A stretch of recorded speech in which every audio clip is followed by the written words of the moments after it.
성경에는 떠나는 이야기가 많이 나옵니다. 익숙한 곳, 편안한 곳, 안전하다고 생각되는 곳, 여기에 있으면 계속 살면 별 긴장하지 않고 살 수 있겠지 하는 자신 있는 곳에서 떠나라는 명령. 하나님은 아브라함을 불러내어 미지의 세계로 가라 하셨고 호수에서 고기잡이 하는 제자들을 불러내셨습니다.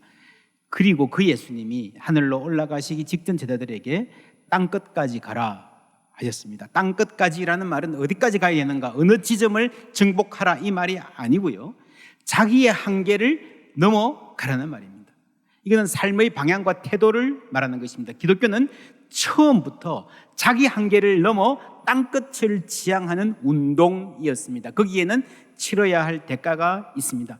땅끝까지 간다는 것은 모든 걸음이 낯선 땅을 밟는다는 거예요. 안 가본 땅, 몰랐던 사람들을 만나고 다른 문화를 경험하고 이게 음식이야 하는 걸 먹어야 되고, 다른 언어를 말하는 알 수 없는 사람들 사이에 섞여 살아야 합니다. 그래서 땅끝까지 간다는 것은 익숙한 곳에 안주하지 않고 낯선 세계를 향해 가는 자세를 말합니다.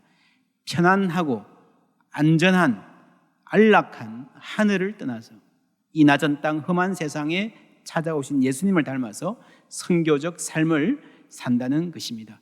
낯선 환경에 가보면 알게 되는 게 많습니다. 이렇게도 사람이 사는구나 알게 되고요, 무엇보다 이전에 몰랐던 나의 모습 발견할 수 있습니다. 절벽 끝에 더 가까이 오라고 하셔서 더 다가갔습니다. 그랬더니 절벽에 겨우 발을 붙이고 서 있는 나를 절벽 아래로 밀어버리시는 것이었습니다. 물론 나는 그 절벽 아래로 떨어졌습니다. 그런데 나는 그때까지 내가 날 수 있다는 사실을 몰랐습니다. 로버트 슐러 목사님, 이분이 하시는 말, 적극적 사고방식을 너무 강조하는 것은 저는 동의하지 않지만 이분에게 배울 점도 많습니다. 절벽에서 떨어질 때야 자꾸 절벽으로 몰시고 역경으로 몰아가는, 어쩔 수 없는 길로 이렇게 밀어붙이시는 하나님 참 원망스러웠는데, 떨어지고 나서 내가 날 수 있는 사람이었구나 하는 것을 알게 되었다는 겁니다. 그럴 때 있잖아요, 역경을 당해보고 내가 이런 것도 견디어냈네, 내가 놀랄 정도의 내 안에 있는 어떤 능력, 열정을 발견할 때가 있습니다. 야곱은 대단히 적극적인 사람으로, 좀처럼 포기하지 않는 사람, 어떻게든 뜻한 바를 이루려 하는 그런 사람으로 알려져 있습니다. 그러나 성경이 처음 야곱을 소개하는 말은 의외입니다. 그 아이들이 장성함에 에서는 익숙한 사냥꾼이었으므로 들 사람이 되고, 야곱은 어떤 사람이었어요? 조용한 사람이요, 장막에 거주하니. 그냥 집에 머물면서 어머니랑 얘기하고요, 음악 듣고요, 요리하는 거 즐기는 아들 중에 그런 아들들 없습니까? 엄마하고 TV 보면서 엄마보다 더 자주 우는 아들, 그랬을 것 같아요.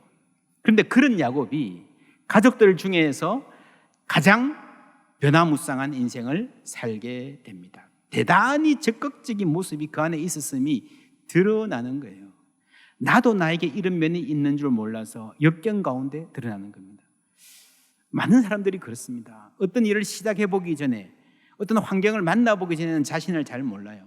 성경에서 맨 처음 등장할 때 조용한 사람이라고 소개된 이 사람, 엄마 치마폭 붙잡고 숨어 다닐 것 같은, 누가 쥐어받거나 소리 지르면 그대로 엥 하고 울 것 같은 그런 사람인데, 그 사람이 막상 삶을 경험하면서 그 삶의 높은 파고 속에서 놀라운 열정과 투지, 끈기를 보여줍니다. 복 받겠다고 아버지를 속일 때 그랬고요, 사랑하는 사람과 결혼하기 위해서 무려 14년을 그 괄시를, 모진 수모를, 풍찬노숙을 다 견디고 버틸 때도 그랬고요, 밤에 누군가 만나서 씨름하는데 굉장한 상대예요. 그런데 그 엄청난 상대도 감당 못할 정도의 끈기를 보여줍니다. 이 씨름 전에 이제 강을 건너야 되는데, 그 강을 건너기 전에 야곱이 이렇게 기도합니다. 함께 읽겠습니다. 주께서 말씀하시기를 내가 반드시 내게 은혜를 베풀어 내 씨로 바다에 셀 수 없는 모래와 같이 많게 하리라 하셨나이다. 바다의 모래같이라는 말이 나오죠. 본래 이 말을 아브라함에게 처음 주실 때는요, 하나가 더 있었어요. 뭐가 있었어요? 내가 내게 큰 복을 주고 내 씨가 크게 번성하여 하늘의 별과 같고 바닷가의 모래 같게 하리니. 여러분, 이 말을 딱 들으면요, 둘 다를 기억 못하면 뭘 기억하겠습니까? 별과 가치를 기억하는 게 정상이죠. 먼저 나오니까. 이게 듣기 좋으니까. 이삭에게 하나님 말씀 주실 때 내 자손을 하늘의 별과 같이 번성하게 하며 별만 나왔습니다. 근데 신기하게도 이 야곱의 입에서는요, 별은 어디 가고 모래만 나와요. 모래만. 왜일까요? 별은 어디 갔을까요? 혹 그런 뜻은 아닐까 싶어요. 우리 자손이 많아지겠다는 약속은 알겠는데 그걸 버릴 수는 없겠는데 지금 내 신세를 보니까 별이라는 말을 입에 담기도 부끄러워요. 여러분, 사람이 실패를 거듭하면요, 확신도 떨어지고 목소리도 작아지고 어깨도 처지고 쓰는 단어도 바뀝니다. 윤동주 시인이 그렇게 말했죠. 죽는 날까지 하늘을 우러러 한 점 부끄럼 없기를. 별을 노래하는 마음으로 모든 죽어가는 것을 사랑해야지. 여러분, 별을 노래하는 마음이 어디서 나옵니까? 자주 하늘을 우러러 보아야, 그 세계에서 살아야 별이라는 말이 나오는 거예요. 그런데 맨날 고개 숙이고 살다 보니까 조금만 고개를 들면 쥐어 박히는 그런 삶을 오래 살다 보니까 별을 노래하는 마음이 야곱에서 사라진 것이 아닐까. 모래에만 남았다. 여러분, 우리도 그런 경험 있지 않습니까? 잘 할 수 있습니다 라는 말도요, 한두 번이지요. 여보, 내가 이제 진짜 잘할게. 여러분, 그 말도 입에서 나오기 부끄러울 때가 있잖아요. 열심히 하겠습니다 하는 말 하기도 미안할 정도로 우리는 자주 주위를 실망시키고 스스로 낙담했던 경험들이 있습니다. 그럼에도 불구하고 야곱은 포기하지 않았습니다. 끈질기게 메어 달립니다. 하나님과 겨루어서 이겼다라는 말을 들을 정도였습니다.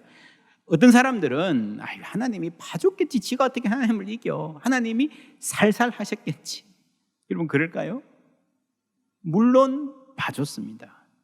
그런데요, 살살 하지는 않았던 것 같아요.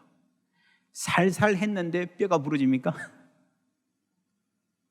여러분, 뼈가 부러질 정도로, 벼랑에서 떨어질 정도로 밀어붙이실 때가 있는 거예요.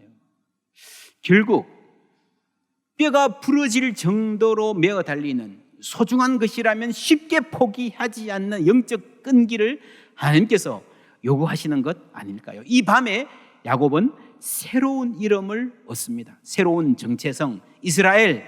이 사람의 12아들이 그대로 이스라엘의 12지파가 되기 때문에 야곱은 그 자체로 이스라엘이에요.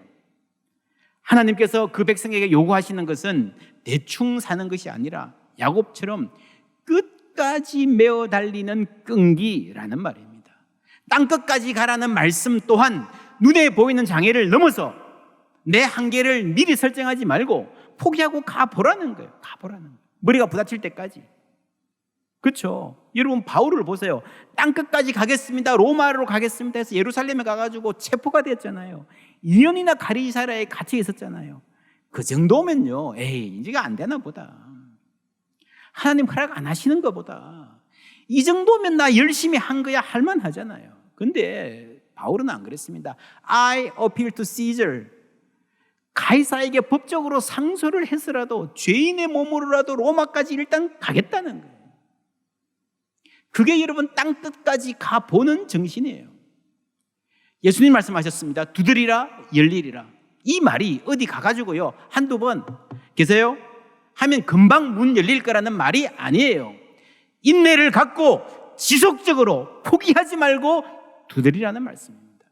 하나님은 이런 의지, 이런 끈기, 쉽게 무너지지 않겠다는 결기를 우리에게 요구하십니다. 그게 이스라엘입니다. 그러나 그것만으로는 안 됩니다. 이 밤에 야곱은 타격을 받고 상처를 입습니다. 다리를 절룩거리게 됩니다. 여러분, 한계를 넘어서려는 노력, 끝까지 가본 그 자리에서 자신의 한계를 인정하게 되는 것입니다. 요즘 말로 하면 적극적 사고방식, 포지티브 띵킹이 필요하지만 그걸로 안 되는 것이 있다는 것도 알아야 돼요. 그래서 은혜가 필요한 거예요. 여러분, 자신이 꺾이는 경험, 이스라엘이라고 하는 새로운 이름, 새로운 정체성을 받은 이 순간이 자신이 꺾이는 경험했다는 이 자리가, 이게 바로 이스라엘이 어떤 백성인가를 알려주는 아주 중요한 계시인 겁니다.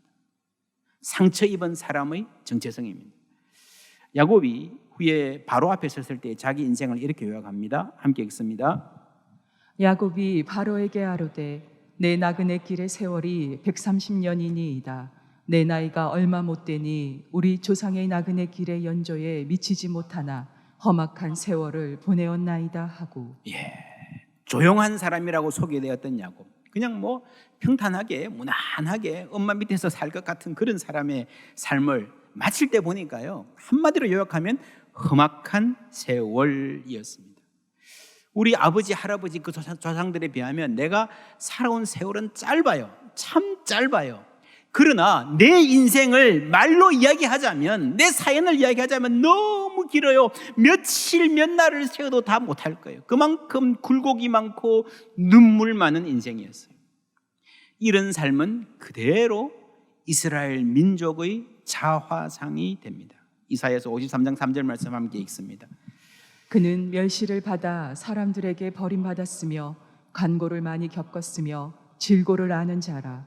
마치 사람들이 그에게서 얼굴을 가리는 것 같이 멸시를 당하였고 우리도 그를 귀히 여기지 아니하였도다. 아멘. 우리는 이 말씀이 그리스도를 예언하는 것으로 알고 있습니다. 맞습니다. 그러나 옛날에 많은 이스라엘 사람들은 이 말씀을, 이 여호와의 종을 자기 민족을 상징하는 것이라 이해했습니다. 그것도 맞습니다.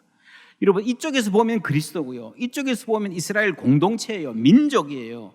이게 이스라엘 민족의 그 눈물과 한의 역사, 그럼에도 불구하고 하나님 붙잡고 산 역사를 통해서 그리스도가 이 땅에 오시는 거예요.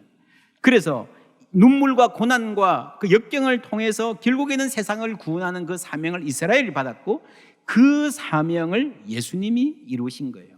요약하면 내가 험악한 세월을 보내었나이다 라고 하는 야곱의 고백과 그는 질고를 아는 자라라고 하는 이스라엘의 민족적 자의식은 사실은 같은 말입니다. 야곱은 뼈가 부러지는 그 고통과 상처, 자기의 한계를 자신의 정체성의 핵심으로 삼았습니다. 오늘날까지 이스라엘 사람들이 환도뼈 힘줄을 먹지 않았다는 말은요, 그 백성들이 그 사실을 기억할 뿐 아니라 의도적으로 그 상처를 자신들의 정체성으로 받아들였다는 말입니다. 여러분, 구약 성경을 읽어보시면 이게 한 민족의 역사라고 하기에는 정말 독특한 참 유별난 기록입니다. 최근에도 우리가 생명의 삶, 또 새벽기도 통해서 사사기 말씀 들었는데요, 어떠십니까? 사사기 읽어보면 여러분 얼마나 부끄러운 이야기예요. 참혹한 이야기. 어떻게 인간들이 이럴 수 있냐. 그거를 그 자손들이 쓴 거예요. 자손들이 솔직하게 그대로 그 조상들의 이야기를 좀 미화할 법도 하고, 정말 낯뜨거운 이야기면 그냥 지나갈 법도 한데 낱낱이 다 기록한 거예요. 왜 그랬을까요? 이게 우리라는 거예요. 하나님 앞에 솔직한 고백인 거예요. 내 모습 이대로 주받으옵소서. 우리가 찬송을 잘하지만 그 의미를 제대로 알기는 쉽지 않습니다. 내 부끄러운 것, 말하기 힘든 것, 정말 도려내고 싶은 그런 과거, 내 인생에 그날이 있었다는 것을 끔찍한, 여러분 진짜 인정하고 싶지 않은 그런 어떤 과거, 그것까지 전부 다 포함해서 그게 나라는 거예요. 그걸 주님 앞에 내어놓는 거예요. 여러분, 몸이 아프면 의사에게 가서 사실대로 말해야지, 이거 숨기고 저거 감추면 진단이 될까요? 치료가 될까요? 하나님 앞에서는 어떨까요? 하나님께 솔직히라는 말은요, 사실은 나에게 솔직히를 우리가 얻어낼 수 있는 유일한 방법입니다. 나는 나를 잘 몰라요. 사실은 나는 스스로 나에게 솔직해져 본 적이 많지 않습니다. 우리가 만유의 주님이신, 모든 이의 마음을 알고 계신 하나님 앞에 나아갈 때에 그 안에서 진정으로 나를 알게 되는 줄 믿습니다. 그래야 고쳐질 수 있습니다. 여러분, 물론 역경이 나의 진면목을 알게 한다라는 말이 그 자체로 틀린 말은 아닙니다. 그러나 여러분, 역경 자체는요, 자아상을 깨트리고 흐트러 놓을 때도 많습니다. 역경을 당하고 나서 자신을 더 싫어하고 자신을 더 모르게 되는, 진짜 모습에서 멀어지는 사람도 많습니다. 우리의 창조주이신 하나님 앞에 솔직히 나가는 것이 나를 아는 유일한 방법입니다. 여러분, 적극적인 사고방식 자체가 복음이 아니듯이 역경 안에 답이 있지 않습니다. 역경 안에 답이 있지 않고요, 인간의 역경을 통해서 일하시는 하나님 안에 답이 있는 줄 믿습니다. 그래서 그 역경을 만나서 정말 인정하기 싫은 내 모습을 그대로 다 포함해서 그것이 나임을 인정하는 데서부터 견고한 그리스도인이 그런 삶이 시작되는 거예요. 제랄드 시체라는 목사, 대학 교수고요. 시카고 대학교에서 박사학위 받은 역사학자입니다. 린다라는 여자하고 결혼해서 살면서 11년째가 되어서 첫 아이를 갖습니다. 영영 아이를 가질 수 없을지도 모른다 염려했는데 그 후에 한 아이가 태어나와서 두 아이가 더 태어나고 6년 사이에 단란하게 사는 가운데에 이 부인도 선생님이에요. 인디안 역사를 가르치면서 이제 자기 집 아이들하고도 인디안 역사 공부하고 이래서 우리 인디안 마을에 가보자. 여러분 미국 가면 인디안들이 따로 사는 보호구역 레저베이션이라는 데가 따로 있습니다. 거기 가가지고 함께 이제 춤도 추고 얘기도 하고 밥도 먹고 어머니도 마침 오셔가지고 아주 좋은 모임을 하고 집으로 돌아오는 길에 교통사고가 납니다. 역시 인디안 원주민 중에 한 명인데 술 취해가지고요. 시속 140km로 달려와서 정면에서 들이받습니다. 그 운전자의 부인도 임신 중이었는데 즉사했고 제럴드의 어머니와 아내 그리고 4살 된 아이가 현장에서 목숨을 잃었습니다. 그 이후로 이 홀로 된 아빠가 7살 데이빗, 2살 된 존을 데리고 살아가게 되는 거예요. 수개월 동안은 자동차 사고 났을 때에 앞에 깨어진 유리창이 떠나질 않더래요. 누구를 보아도 이 유리창을 통해서 이 유리창이 깨어지면 이게 흐릿하잖아요, 이게죠. 그렇게 보이더라고요. 강의를 해도 학생들의 눈이 그렇게 보이고요. 시도 때도 없이 울고 강의하다가도 울고 사람들하고 얘기하다가도 울고 아이들은 더 큰 고통에서 몸부림칩니다. 엄마가 없어졌으니까. 하루는 7살 데이빗이 잠을 자다가 말고 아빠에게 달와서 무릎에 앉더니 눈물을 흘려요. 아빠, 우리가 이렇게 고통스러운데 사고를 낸 그 운전자도 이런 고통을 받았으면 좋겠어요.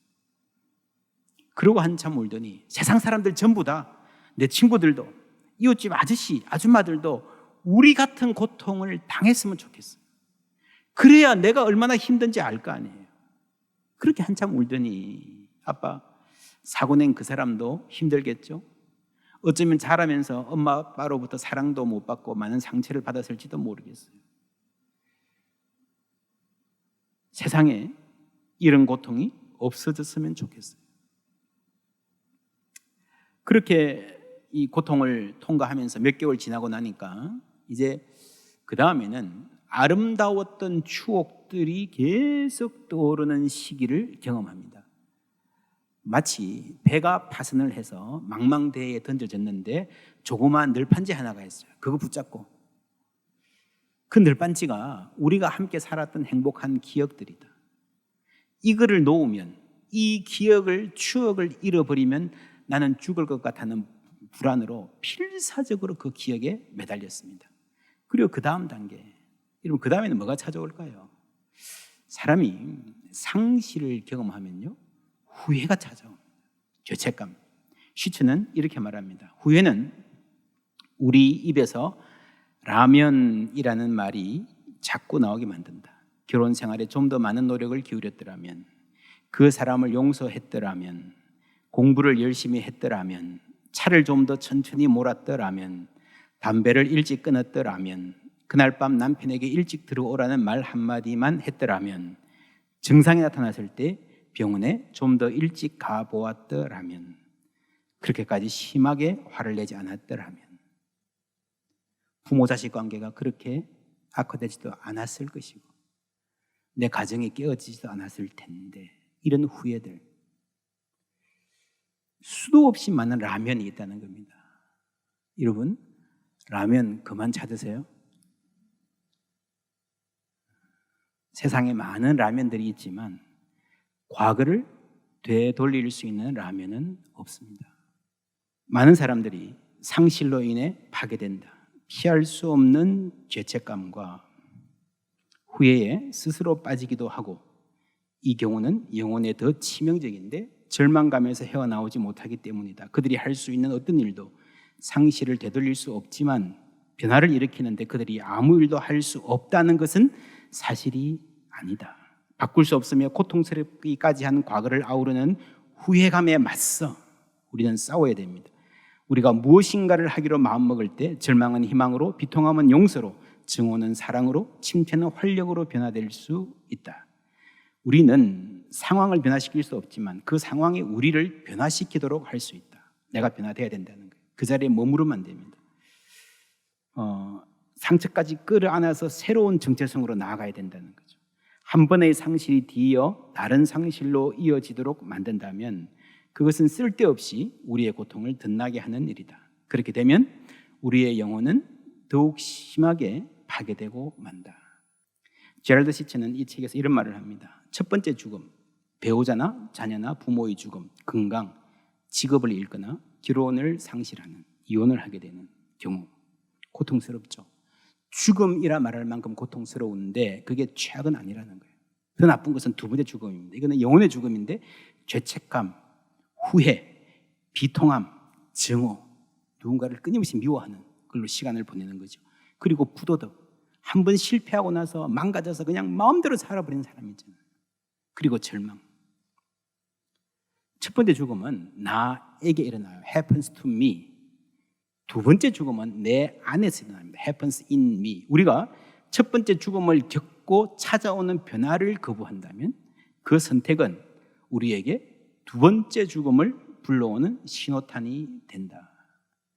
이스라엘, 야곱의 그 고백에서 시작된 상처 입은 인생, 환란을 다 통과한 민족의 자화상.